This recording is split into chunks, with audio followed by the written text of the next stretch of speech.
साथियों, हम अध्याय 10 के अंतर्गत विभाजन योग्य लाभ डिविजिबल प्रॉफिट्स और डिस्पोजल ऑफ प्रॉफिट के अंतर्गत हमने देखा था कि जो एक संस्था या कंपनी लाभ कमाती है उस लाभ को अपने अंशधारियों में लाभांश के रूप में किस प्रकार से वितरण करती है। साथ ही विभाजन योग्य लाभों के संबंध में अंकेक्षक की स्थिति को भी मैंने स्पष्ट किया था। इस चैप्टर से संबंधित कुछ अति लघुतरात्मक प्रश्नों के बारे में भी मैंने आपको बतलाया था। अब हम आते हैं अगला इसी में लघुतरात्मक प्रश्न, जो कि अक्सर मध्य विश्वविद्यालय के अंतर्गत मुख्य परीक्षा में पूछे जाते हैं। पहला प्रश्न विद्यार्थियों, प्रश्न न मांगा गया लाभांश किसे कहते हैं? यदि कंपनी ने तो लाभांश अधिपत्र डाक से भेज दिए हैं, लेकिन अंशधारियों ने बैंकर से निर्धारित समय में राशि प्राप्त नहीं की है, तो ऐसी राशि को न मांगा गया लाभांश कहते हैं, अनक्लेम्ड डिविडेंड जिसे हम बोलते हैं। अनक्लेम्ड डिविडेंड यदि अंशधारी के द्वारा अधिपत्र को, डिविडेंड वारंट को बैंक में जमा नहीं कराया गया है तो इसे अनक्लेम्ड डिविडेंड कहा जाता है। अगला प्रश्न विद्यार्थियों, प्रश्न 2, न मांगे गए लाभांश के संबंध में कानूनी प्रावधान क्या है?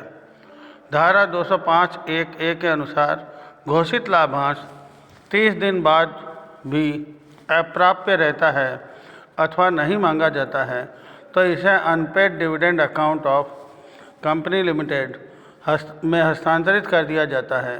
यह राशि हस्तांतरण के 7 वर्ष तक अंशधारी द्वारा यदि नहीं मांगी जाती है तो 7 वर्ष के पश्चात यह राशि investor education and protection fund में हस्तांतरित कर दी जाती है।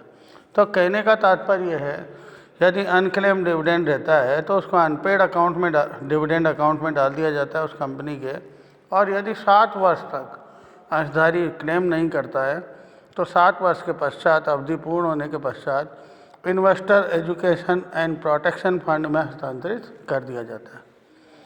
विद्यार्थी, एक निबंधात्मक महत्वपूर्ण प्रश्न बनता है। प्रश्न को ध्यान से सुने और समझे। प्रश्न है, विभाजन योग्य लाभों से क्या अभिप्राय है? एक कंपनी के संचालक पूंजीगत लाभों में से लाभांश घोषित करने का प्रस्ताव करते हैं। इस संबंध में अंकेक्षक के कर्तव्यों का वर्णन कीजिए, जो कि मैंने पूर्व में जब मैंने बताया था खास चीज़ें इस चैप्टर से संबंधित, तब भी मैंने बताया है कि अंकेक्षक की क्या सीमाएं हैं और अंकेक्षक को क्या जांच करनी चाहिए अंकेक्षण कार्य करते समय, मैंने आपको बतलाया था। फिर मैं आपको पुनः इसके उत्तर के स्वरूप में बतलाता हूं कि किस प्रकार से हम इस महत्वपूर्ण प्रश्न का आंसर देंगे। विभाजन योग्य लाभ उन्हें कहते हैं जिन्हें लाभांश के रूप में बांटने का एक कंपनी को वैधानिक अधिकार होता है। यह अधिकार कंपनी अधिनियम की धारा 205 के अंतर्गत किया जाता है। इसके प्रमुख नियम इस प्रकार हैं। पहला बिंदु है विद्यार्थियों, लाभांश के स्रोत, सोर्सेस ऑफ डिविडेंड। कंपनी अधिनियम के अनुसार कंपनी निम्न साधनों में से किसी भी वर्ष लाभांश घोषित कर सकती है। पहला है उस वर्ष के लाभ, दूसरा है उस वर्ष से पूर्व के लाभ, तीसरा है उपरोक्त दोनों का योग, अर्थात उस वर्ष के लाभ से उस वर्ष के पूर्व के लाभ से तीसरा। चौथा है लाभांश वितरण के लिए सरकार से प्राप्त राशि। यदि सरकार के द्वारा कोई राशि दी गई है लाभांश वितरण के लिए तो उस राशि का प्रयोग भी लाभांश वितरण के लिए किया जा सकता है। एक कंपनी लाभों में से चालू मूल्य राशि, संचय में हस्तांतरण, मूल्य राशि की बकाया राशि तथा पिछली हानियों को अपलिखित करने के बाद ही शेष लाभ में से लाभांश बांट सकती है। दूसरा बिंदु है विद्यार्थियों, चालू मूल्य राशि, करंट ईयर डेप्रिसिएशन। कंपनी अधिनियम के अनुसार लाभांश का वितरण करने से पूर्व प्रत्येक राशि योग्य संपत्ति पर मूल्य राशि काटा जाना अनिवार्य है। यह राशि क्रमगत ह्रास विधि पद्धति अथवा स्थायी किस्त पद्धति या अन्य किसी विधि से काटा जा सकता है, जिसके द्वारा उस संपत्ति की मूल लागत के 95% भाग निर्धारित समय में अपलिखित किया जा सके। ह्रास की दर इस अधिनियम की धारा सारणी 14 के में दी गई है।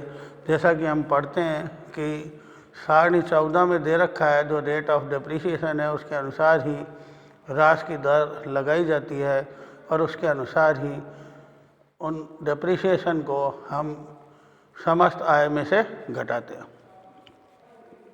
तीसरा बिंदु है विद्यार्थियों, कंपनी अधिनियम के अनुसार कंपनियों के लिए अपनी चालू वर्ष के कर तथा मूल्यह्रास घटाने के पश्चात शेष लाभों में से एक निश्चित राशि संचय में हस्तांतरित की जानी अनिवार्य है।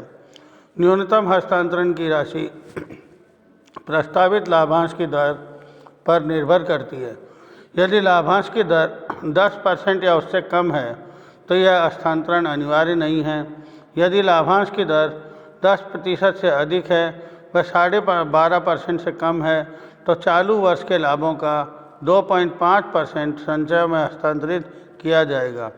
यदि 12.5% से अधिक व 15% से प्रतिशत तक होने पर 5% हस्तांतरण में किया जाएगा, संचय में हस्तांतरण किया जाएगा, तथा 15% से अधिक तथा 20% तक होने पर 7.5% संचय में हस्तांतरण किया जाएगा, तथा 20% से अधिक लाभांश होने पर चालू वर्ष के लाभों का 10% राशि हस्तांतरण संचय में हस्तांतरण करना अनिवार्य है।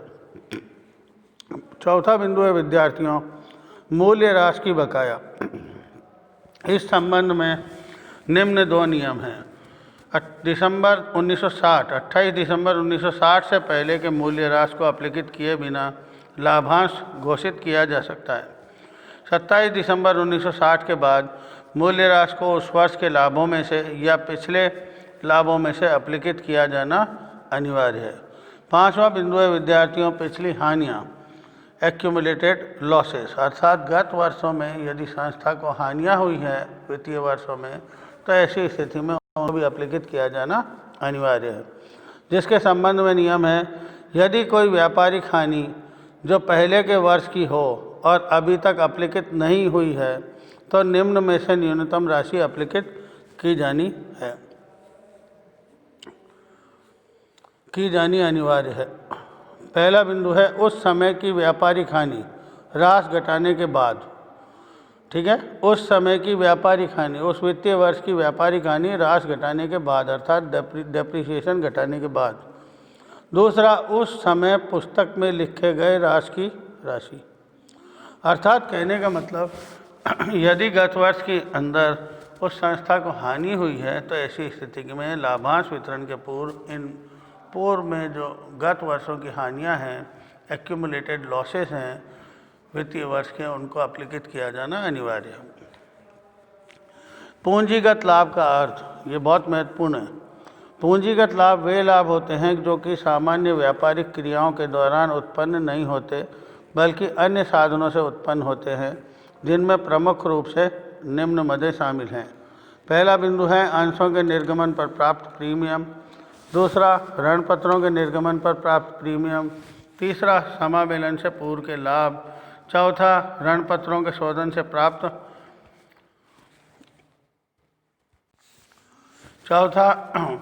ऋण पत्रों के शोधन पर प्राप्त बढ़ा हुआ मूल्य या बढ़ी हुई राशि।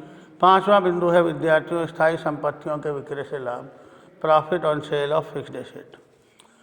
पूंजी में से लाभांश घोषित करने संबंधी नियम, ये बहुत महत्वपूर्ण चीज़ है जो आप ध्यान से पढ़ें और याद रखें। ए बिंदु है, इसके अंतर्गत कंपनी के संचालक निम्न लाभों में से लाभांश घोषित नहीं कर सकते, अर्थात पूंजी में से लाभांश के संबंध में जो नियम है उसके संबंध में बतलाया गया है विद्यार्थियों, कंपनी के संचालक निम्न लाभों में से लाभांश घोषित नहीं कर सकते। पहला बिंदु है विद्यार्थियों, अंशों और ऋण पत्रों के निर्गमन पर प्राप्त प्रीमियम।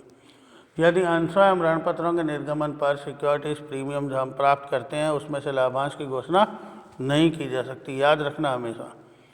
छोटे प्रश्नों में भी अक्सर पूछा जाता है, जो मैंने आपको बतलाए हैं, और बड़े प्रश्न के लिए भी ये महत्वपूर्ण है। दूसरा बिंदु है इसमें विद्यार्थियों अंशहरण खाते, अर्थात शेयर फॉरफीचर अकाउंट या फॉरफिटेड शेयर अकाउंट, अंशहरण खाते का शेष पूंजी संचय में ले जाने पर अंशहरण खाते के शेष को यदि कैपिटल रिजर्व अकाउंट में ट्रांसफ़र कर दिया है तो इसमें से भी लाभांश की घोषणा नहीं की जा सकती।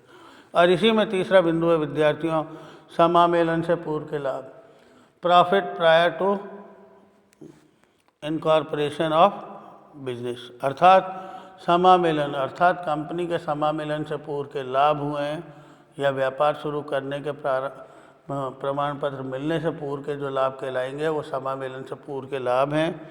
उनका इस्तेमाल भी, इनका प्रयोग भी एक संचालक मंडल या संचालक लाभांश वितरण के लिए नहीं कर सकते। बी बिंदु है विद्यार्थियों इसी में अन्य पूंजीगत लाभों को बांटने की कोई वैधानिक आपत्ति नहीं है। इन्हें लाभांश के रूप में बांटा जा सकता है बशर्ते नकद में वसूल किए गए हों तथा अंतर्नियम इसके विरोध न करते हों। कहने का तात्पर्य है कि अन्य पूंजीगत लाभों को बांटने में कोई वैधानिक आपत्ति नहीं है। इन्हें लाभांश के रूप में बांटा जा सकता है, लेकिन कंडीशन क्या है? नकद में वसूल किए गए हों तथा अंतर्नियम इसका विरोध नहीं करते हों। जो कंपनी के आर्टिकल ऑफ एसोसिएशन है वो इसका विरोध नहीं करता है, तो ऐसी स्थिति में अन्य पूंजीगत, इन तीन को छोड़कर लाभ यदि पूंजीगत हैं तो उनका प्रयोग लाभांश के लिए किया जा सकता है। अंकेक्षक की स्थिति मैंने कल भी बतलाया था विद्यार्थियों, और आज मैं पुनः इसको अलग रूप में आपको बतला रहा हूँ कि अंकेक्षक की स्थिति क्या होगी। पहला बिंदु है विद्यार्थियों अंकेक्षक को देखना चाहिए कि पूंजी में से लाभांश नहीं बांटा गया हो। यदि किसी पूंजीगत लाभ में से लाभांश बांटा जा रहा है तो उसे अंतर्नियम में देखकर ये पता लगाना चाहिए कि क्या अंतर्नियम इसकी अनुमति देते हैं। यदि अनुमति नहीं देते तो ऐसी स्थिति में अंकेक्षक को इस बिंदु को लाना चाहिए साधारण सभा में और उस नोट डालना चाहिए। दूसरा बिंदु है विद्यार्थियों अंकेक्षक को पूंजीगत लाभों के संबंध में किए गए लेखे की जांच करते समय देखना चाहिए कि उनकी गणना एवं लेखा ठीक प्रकार से किया गया है अथवा नहीं। यदि उनकी गणना एवं लेखा ठीक प्रकार से नहीं किया गया है तो यह बिंदु भी इनको सूचना में डालना चाहिए। तीसरा बिंदु है विद्यार्थियों उसे यह देखना चाहिए कि न्यायालय के निर्णयों द्वारा जो नियम बने हुए हैं उनकी अनुपालना की गई है अथवा नहीं, अर्थात न्यायालय के द्वारा या कंपनी अधिनियम के द्वारा जो नियम बने गए हैं उनकी अनुपालना पूर्णतः की जा रही है अथवा नहीं। चौथा बिंदु है विद्यार्थियों जो अंकेक्षक को ध्यान रखना चाहिए, अंकेक्षक को देखना चाहिए कि यदि पूंजीगत लाभों का विभाजन योग्य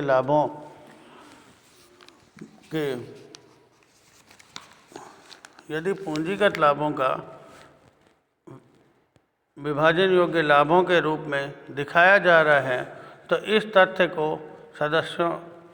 तथ्य से सदस्यों को अवगत करा दिया गया है अथवा नहीं।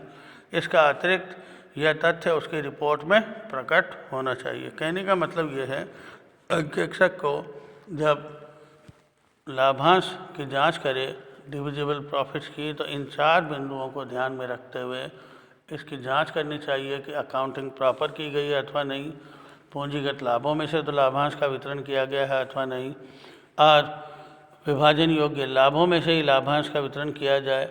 यदि पूंजीगत लाभों में से लाभांश का वितरण किया गया है तो इस तथ्य से सदस्यों को अवगत कराया जाए, साथ ही यह तथ्य उसकी रिपोर्ट में भी प्रकट होना चाहिए। तो ये एक महत्वपूर्ण प्रश्न था विभाजन योग्य लाभ, डिविजिबल प्रॉफिट्स और डिस्पोजल ऑफ प्रॉफिट के, जो कि मैंने आपको बतलाया है। ध्यान से याद करना, इसका मैंने PDF का फॉर्म भी आपको भेजा है, उसको भी याद करना। अतः कोई समस्या हो तो आप मुझे संपर्क करें। धन्यवाद।